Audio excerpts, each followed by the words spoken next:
Hey y'all, it's Heel Heat time.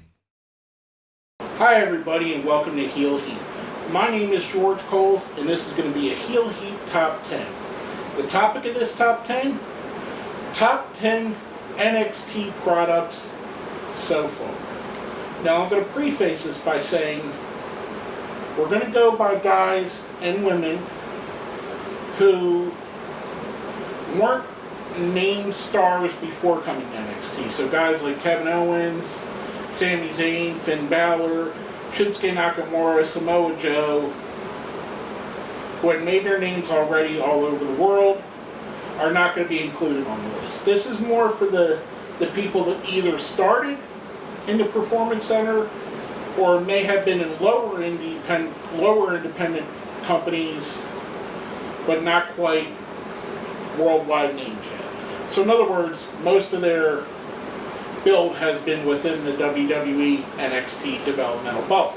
And some of them transferred from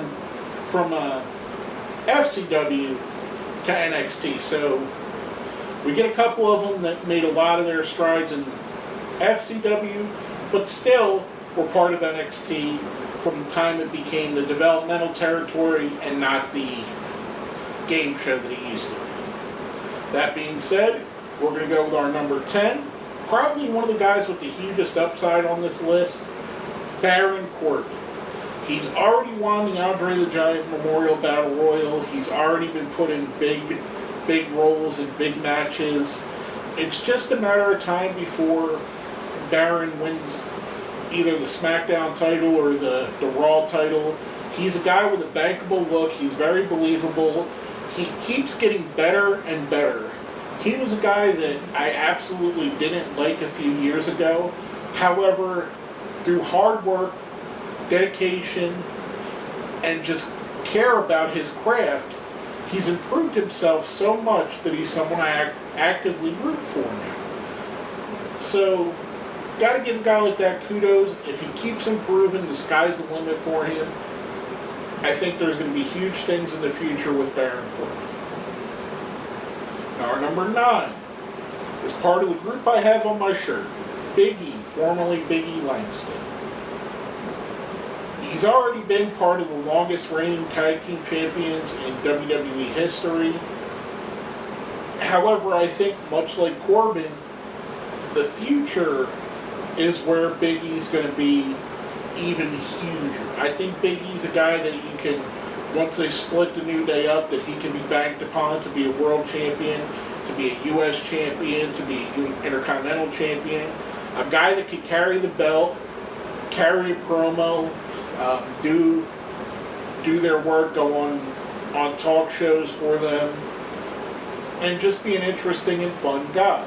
I think he's definitely a guy that I've been big on ever since I first seen him, no pun intended. I think he's going to be a guy that in the future is a multiple-time world champion and the breakout star from New Day, in my opinion.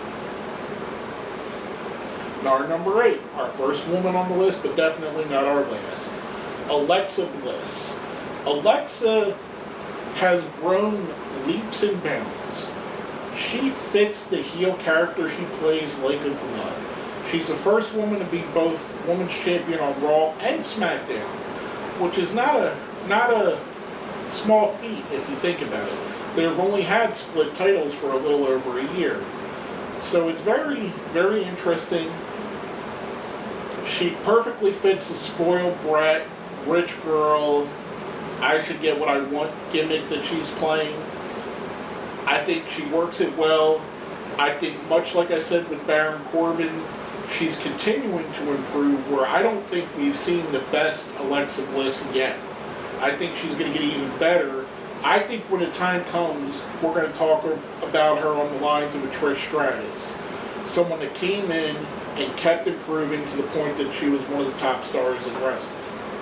Just my opinion, but I think she is going to get there eventually. Now our number 7, Sasha Banks. I put her just above Alexa due to how much the fans connect with her. I think that Sasha is at a point where Alexa's trying to be. I do think that Sasha is going to work better as a heel than she does as a face. I understand it's going to be hard to turn her because of how much the fans love her. But I think her hero persona that she played in NXT and somewhat on the main roster is going to get her to go further than the face Sasha Banks. It's kind of... I think she's more fit, in my opinion. The whole boss thing, the whole attitude, the whole I'm better than you gimmick, kind of fits better, in my opinion, as a heel. But she's already accomplished a ton. She's going to be one of the women. She's got to be one of the women that we consider to headline a major pay-per-view like SummerSlam, like Survivor Series, like Royal Rumble, like WrestleMania. She's got to be on that short list of the women that can do that. And just being on that list shows you how good of a talent she really is. Now, our number 6, Handsome Rusev, or just Rusev, depending on how you see him. Another guy who I didn't start off so big on, but has won me over with his growth in talent and his growth in skill. He's used Lana to his advantage to help him get over. He's a believable main event villain. He's a believable heel. I think he can be flipped to become a believable babyface that everybody gets behind. He looks the part. He talks the part. He cuts a great promo now. I think he's one of the guys that, much like Baron Corbin, much like Alexa Bliss, his upside hasn't been met just yet. But I think once he gets there, we're going to see him as a guy that is in the main event of WrestleMania, wrestling a Brock Lesnar or a Seth Rollins or Roman Reigns or whoever else it may be. But I think Rusev can get to that point. As long as they don't stand in Rusev's way, the sky's the limit for him. Now, our number 5 might be somebody whose best days are behind them, unfortunately. And that would be Paige. As you can see from here, I'm a huge Paige fan. I have been for a long time. I think she was an immense talent. I think she still is an immense talent. I think her personal issues, unfortunately, are going to get into the way of where Paige could be. Paige could eventually go down as the greatest women's wrestler of all time. She has the championships to back it. She has the following to back it up. She has the popularity to back it up. She works well as a face, works well as a heel. The only problem is, we know she has some wellness violations. We know she's romantically linked to Alberto Del Rio, who said some very unflattering things about the WWE since his latest time leaving there. I think this may be one of those situations where Paige shoots herself in the foot, where her career doesn't go as far as it could be. But as of this point, she was really, between her and AJ Lee, they were the real catalysts for what would become the women's revolution, where people really wanted to see women's wrestling. They were the forebearers. They were the women that brought it to the front. Hopefully, she can figure out her problems, get back on the good side of WWE, or even if she goes somewhere like Impact or Ring of Honor or New Japan, which New Japan doesn't really have a women's division, but like maybe Stardom or somewhere over in Japan and wrestle. I think we still have a lot. She's still very young. I believe she's only 24, 25 maybe. So we still have a lot of years where Paige could actually fill out and become the greatest of all time. She definitely has the potential to do it. It's just a matter of will she or won't she. Our number 4 is a guy that actually should be bigger than he is, and that's Bray Wyatt. He's already been a world champion, or a universal champion. I'm sorry, a world champion. SmackDown's a world, Raw's a universal. I digress. He could have been so much more. There have been a lot of points in his career where the WWE just, for whatever reason, built him up to lose. They built him up to lose to Orton. They built him up to lose to Cena. and several other times they built him up to lose to other people. I think they could be doing a lot more with him. I think his character is different. It's refreshing. It's probably one of the better characters on television. He's a guy I really enjoy. If you watch a couple weeks ago, I put a top 10 out about how to fix Bray Wyatt and bring him to where he should be. Go back and watch that once this is done if you haven't already seen it. But I think there's so much more they could do with him. He would be much higher on the list if they just put their belief in him and believed he could be exactly what us fans see him as. Us fans see him as our generation's Undertaker. The WWE, not so much. They don't see him in that kind of light. And you can tell by the way they book him. So, it's a constant back and forth. I think if they ever fully get behind him, I think the sky's the limit for the guy. Now, our number 3 is Derek Bateman. Now, a lot of you people are probably scratching your head going, saying, who's Derek Bateman?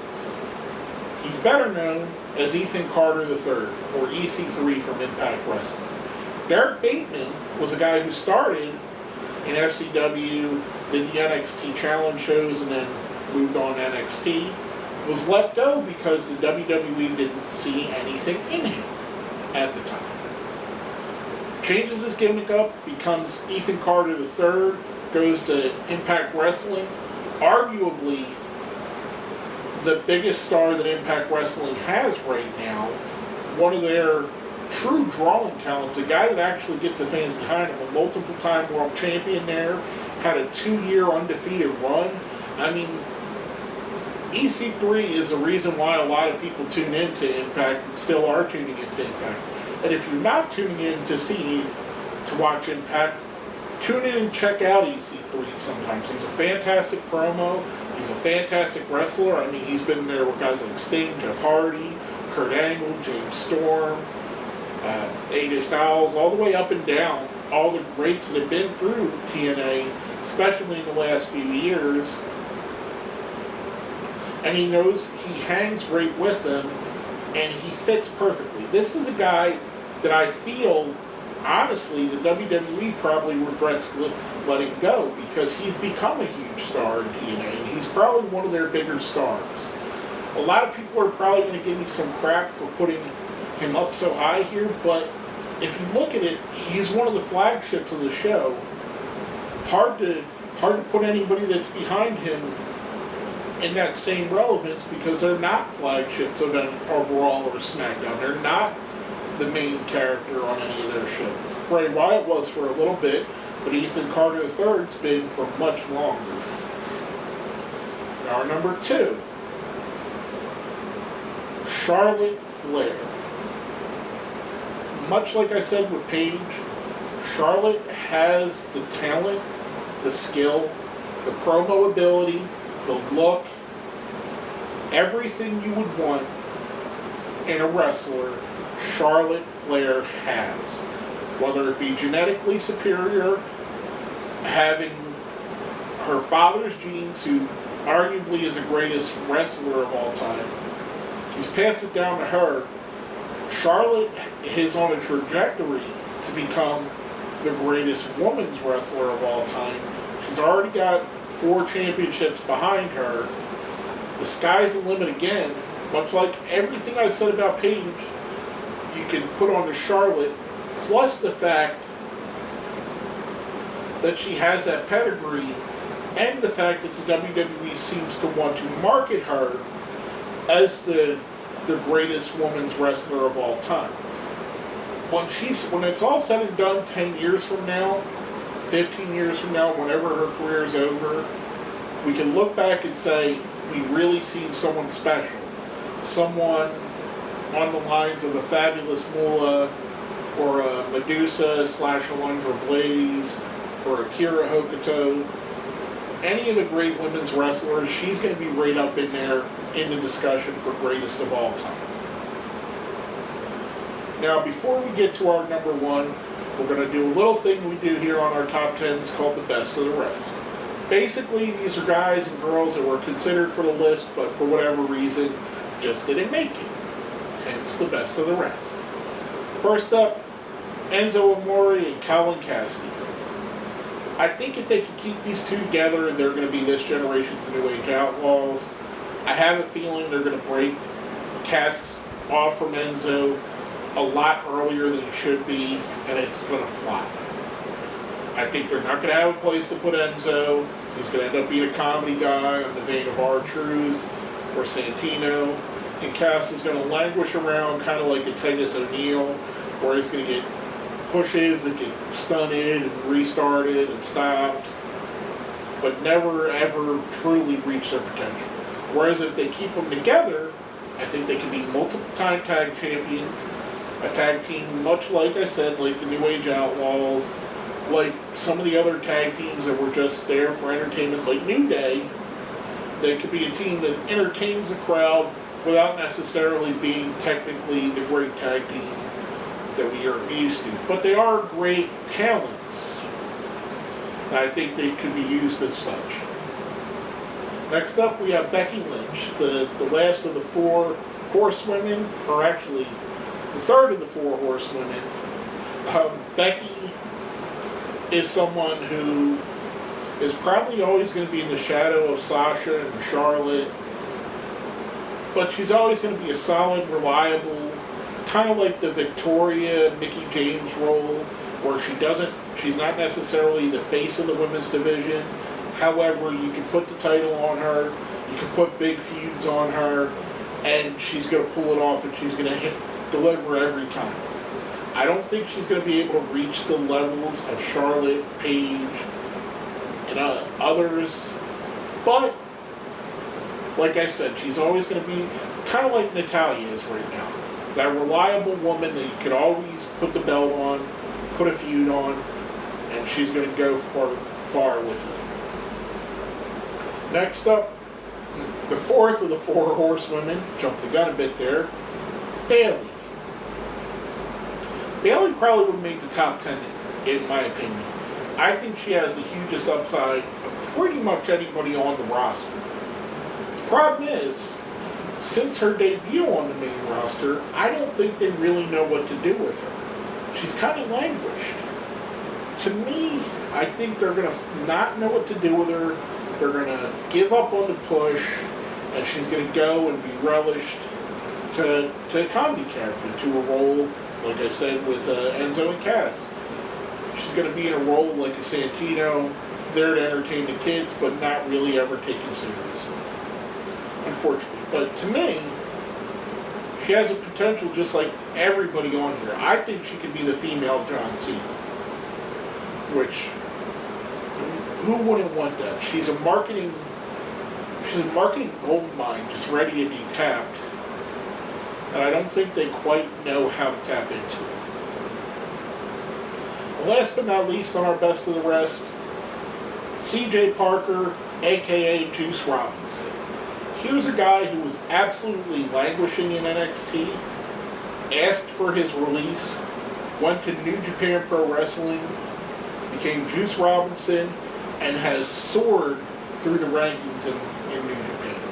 He's a guy that's going, much like I said with EC3, they're going to regret releasing him because once he develops fully into what he's going to be, I think Juice Robinson, aka CJ Parker, is going to be one of those talents that can carry a company, that can be banked on, that can be used as something bigger than what they thought of him. They thought of him as a nothing. He was a throwaway character basically on the show.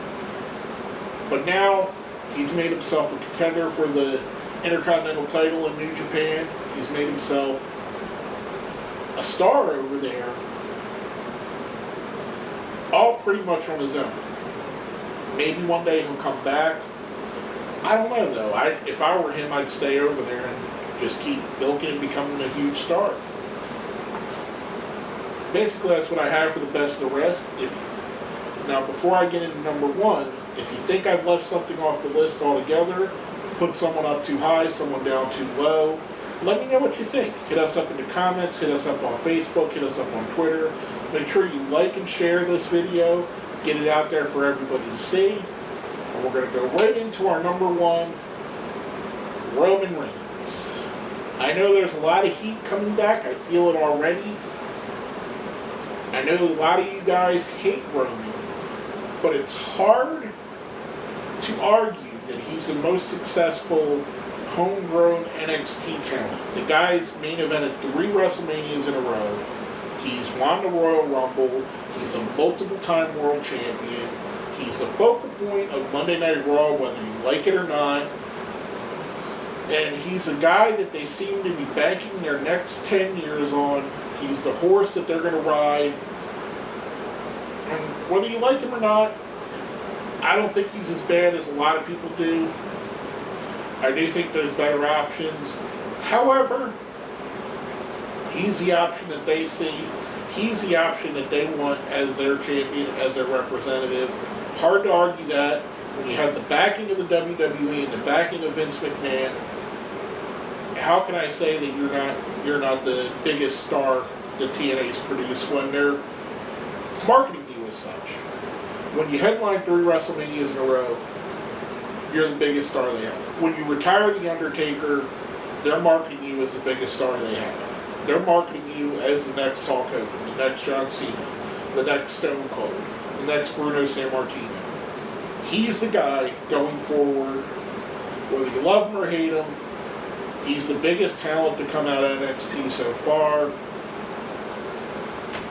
And unfortunately, that's what it is. And I hope some of you guys see the points and don't just flame on this because you dislike him. A lot of people do. I do think there is some backlash, and I think some of it's deserved. I think his moveset's a little bit boring. I think the fact that he's still in the Shield gear, using the Shield music, is a little bit disappointing. I don't think he's as terrible as he's getting made out to be. But time will tell.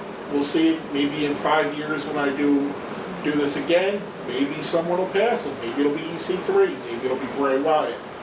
Maybe Paige. Maybe someone that hasn't even started there yet. Maybe Heavy Machinery becomes the greatest tag team of all time. You never know. That's the beauty of NXT. You really don't know who's going to be huge stars and who's not. And you get to watch them from the beginning. Basically, that's all I have to say on this one. My name is George Coles, and this has been another Heel Heat Top 10.